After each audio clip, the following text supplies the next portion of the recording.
यह वीडियो शुरू होगा 10 सेकंड बाद। 5 4 3 2 1। माननीय शिक्षकों, भारत सरकार ने प्राथमिक शिक्षा को सर्वव्यापी बनाने को बहुत महत्व दे रखा है।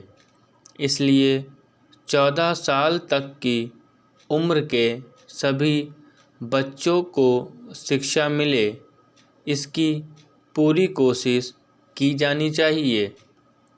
इस सामुदायिक आंदोलन को सफल बनाने में शिक्षकों को एक महत्वपूर्ण भूमिका अदा करनी है।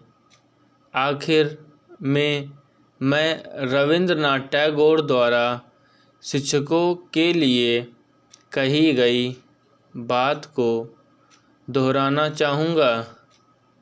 उनका कहना था कि शिक्षकों को जलते दीपकों की तरह काम करना चाहिए।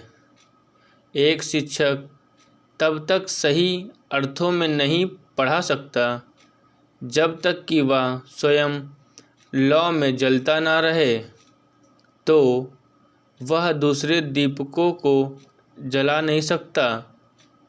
इसी तरह जो शिक्षक अगर यह समझे कि वह अपने विषय के अंत पर पहुंच चुका है, जिसके ज्ञान में कोई सजीव हलचल ना रह गई हो, तो वह छात्रों को उनके सबक महज दोहरा देता है। वह सिर्फ उनके दिमाग पर बोझ डालता है। वह उनको प्रेरित नहीं कर सकता और ना ही उनके दिलों में शिक्षा के लिए उत्साह पैदा कर सकता है। भारत में गुरुकुलों की परंपरा रही है, जहाँ पर शिक्षक और शिष्य मिलकर रहते थे और विद्या अध्ययन किया जाता था। भारत का यह सौभाग्य है कि युगों से बड़े बड़े संतों का आशीर्वाद मिलता रहा है। रामकृष्ण परमहंस और उनके शिष्य विवेकानंद ने राष्ट्रीय नवचेतना का बीज बोया।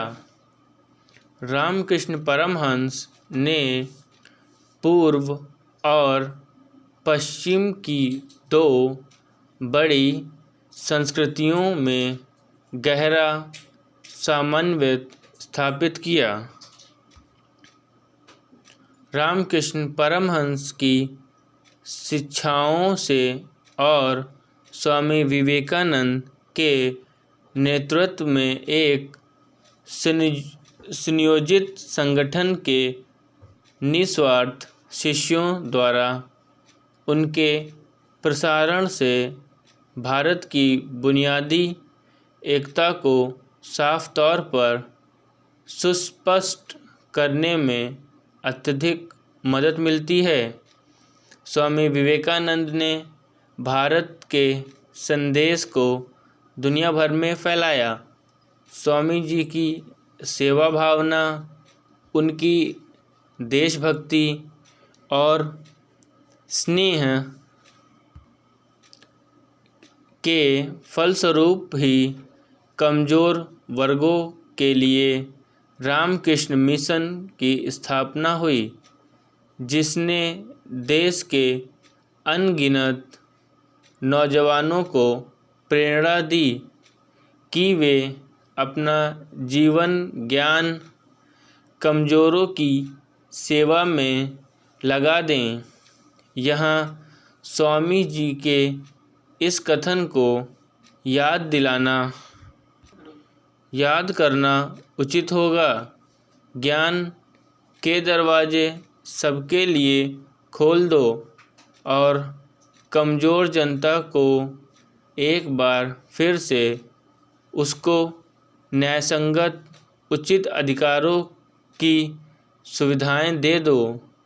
स्वामी जी का विश्वास था कि सांस्कृतिक एकता के लिए यह अत्यधिक